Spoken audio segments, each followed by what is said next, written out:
That's actually the biggest takeaway of this case, setting aside all the noise and all the political issues na sinasabi.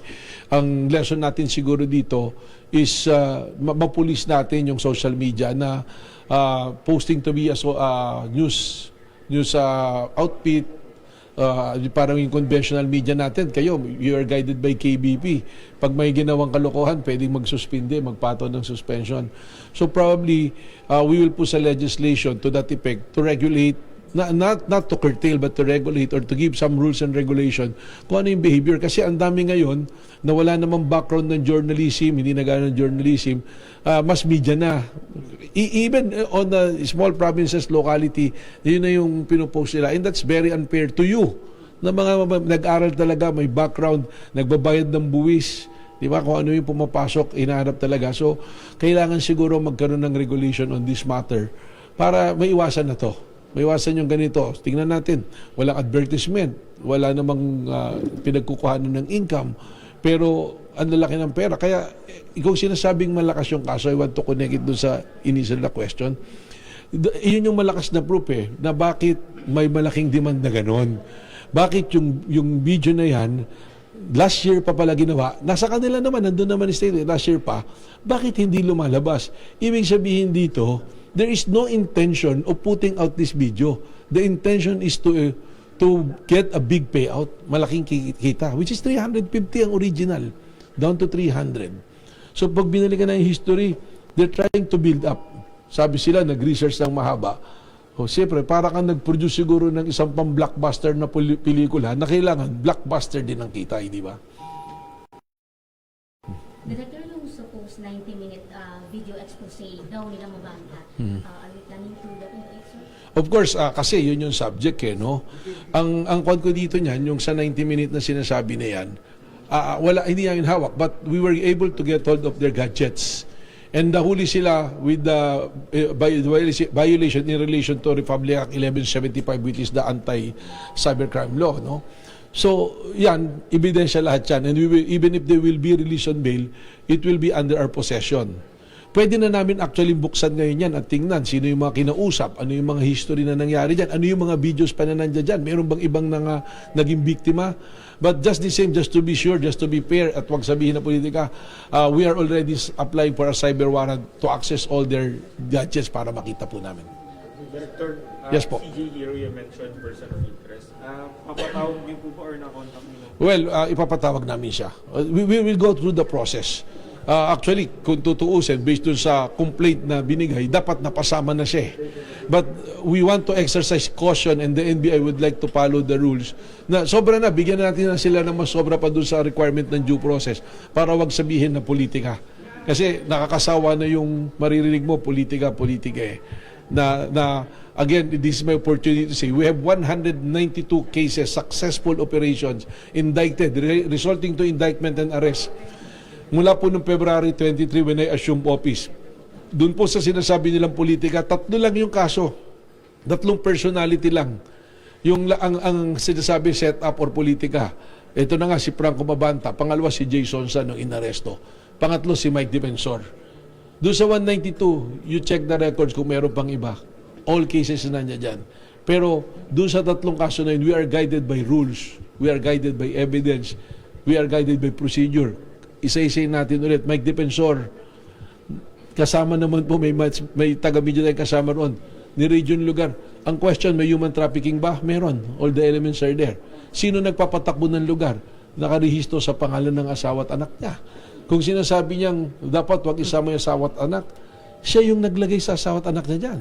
Ngayon, kung talagang gusto niyang iligtas yung asawa at anak niya, baka maganda gawin ni Mike Defensor, umami na lang siya.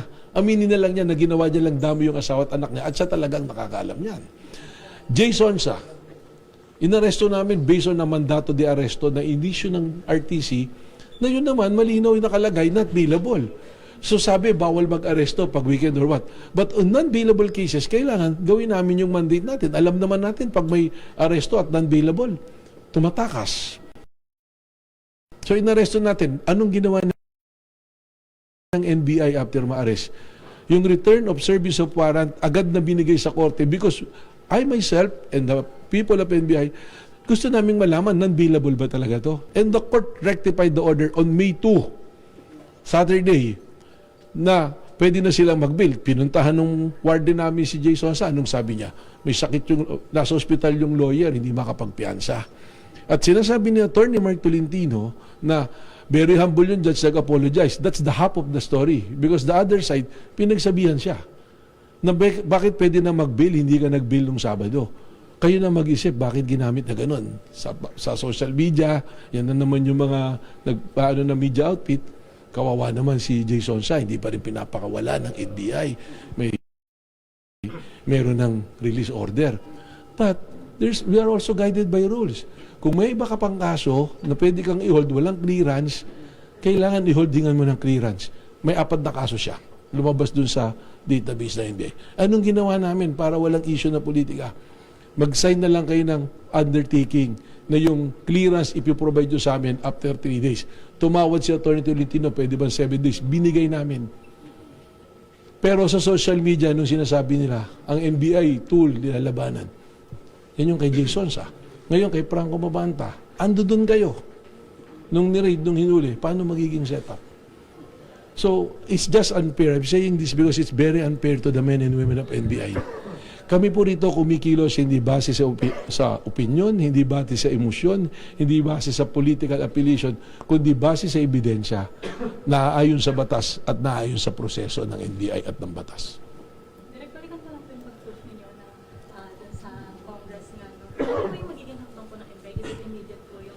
Immediate po yun. We already instructed our people to prepare a draft bill on this one, and they've been talking to some of the members of the House of Representatives para po maitulak itong batas na ito. This is for your protection.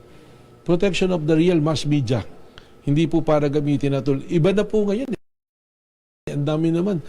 Lahat ngayon. Ang dami rin pong nag-aabogado sa social media. At meron pong mga totoong abogado na hindi naman nakakaintindi ng law enforcement.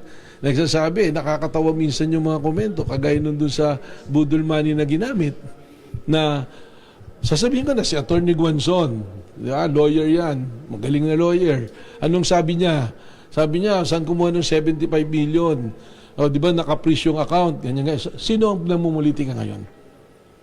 Yung pong pera na yun, sa recto po ginawa. Maganda yung pagkakagawa. At this already been decided by the Supreme Court na pwede gumamit. Doon na usoy sabi budol kasi hindi totoong pera. Pero the looks of the pera. NBI po nag-provide niyan. Ang totoong pera po noon, 50,000. Na ang NBI din po ang nag-provide. Kaya po mayroong intelligence fund, confidential funds, ang law enforcement agency, sa mga operation pong yan ginagamit. Wala pong nilabas na pera rito ang grupo nung nagreklamo. At yan po allowed na under the Supreme Court rule po na decision. So ngayon, hinahanap din 75 million. Sana man lang mag-isip muna, it's impractical na yung 75 million will be embargo in the court while the case is running. Yung pong totoong pera dyan, kung makita nyo yung video, na nililista yung serial number, yun po yung marked money na tinatawag. So sana po, bago tayo mag-alam-alaman sa law enforcement, yung mga nagko-comment na gano'n, magtanong po tayo sa mga tunay na nakakaintindi. Kasi po, nung pumasok ako rito, nagtanong din ako dun sa mga marurunong nating agent. Pinag-aralan po. Director, sorry, Yes. last na lang po from my end. You mentioned CJ Hero as a person of interest. Aside from her po, baka meron pa kayong ibang anchors or individuals related to PGMN na person. Pag nabuksan po namin yung kanilang mga gadget after the cyber warrant, sigurado ako marami tayong madalaman dyan. Maraming personalities na lalabas dyan.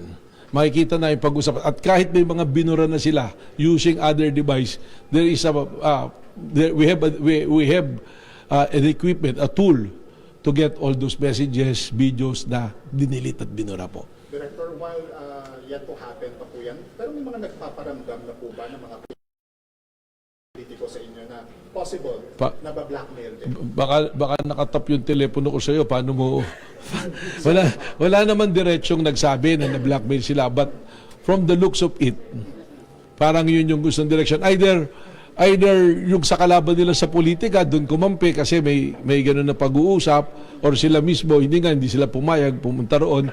Yeah, malaking bagay po to. After we open yung kanila mga gadgets, we will see it. So yung mga telepono nila will be under the custody ng NBI as evidence po of this case. Mga ilan na po mga nagpaparamdam, if you don't mind? Marami-rami na po. Ano po yung mga posisyon? Ay, posisyon na. Ano po? Senator, may congressman. Basta nasa gobyerno po at may mga private personalities din ano po. Balikan ko lang po yung sinabi nyo kanina, yung stricter rules sa social media, itong mga journal na nagkukunwari ng mga journalists. Are you also supporting din yung mga call natin na bigyan ng lisensya yung mga journalists, like kukuha ng board exam para at least mas... Well, that is one of the way to filter it. Pero ako naman po, established naman na talaga. I think more than the examination is the ethical standard, how you behave. Kaya naman po, human relation na lang yan . Hindi naman po kailangan dapat na i-codify. Pero if that will be the way para po mapulis natin at mapigilan natin yung mga ganito, then I think we should do it po. Director, may copy na ba kayo ng episode na sinasabi? Yung 9 Yun nga yung sinasabi ko, baka pag nabuksan na natin to through a cyber warrant, doon natin makikita. Kasi nga, ang tinitingnan nga natin dito, baka person lang talaga yan, dahil kung meron totoong video, it's not really meant to be released. O kung i-release man siguro, dahil doon sa statement niyang i-release, meron talaga siguro, dahil kung lumalim yung pag-uusap, pwedeng gamitin. Pero ang problema sa akin yan considered as evidence ngayon, dapat siguro hindi dapat muna gamitin or ilabas. Kung ilalabas mo naman niya, it become questionable because the motive is there already na parang hindi naman talaga intention na sabi, ang claim kasi para sa bayan, truthful sa bayan. Because if that is your claim, immediately after mo nagamit yan, na buo, nilabas mo na. Hindi yung may kakausapin ka pa na kaya nga nagkaroon ng kaso . Just to make it proper, hindi naman extortion yun. There's no crime na extortion. It's robbery with intimidation in relation to Republic Act 1175. So walang teaser po na sinend kayo? Meron po. Yun nga yung nandoon nga si CJ Hero. Kailan po kayo malalabas yung citation? Well, mag-apply kami depending on the court. Oo. Opo, i-apply. Pinapa-apply po namin today. Pero Opo. ilalabas na daw po ng PGMN soon. Well, hindi natin siguro pa, yun na nga yung sinasabi ko, if there is an organization like sa inyo na merong KBP na who can say, may violation ka, teka muna, suspended ka muna, di ba? So that's the difference. Yun na yung sinasabi ko na dapat may batas.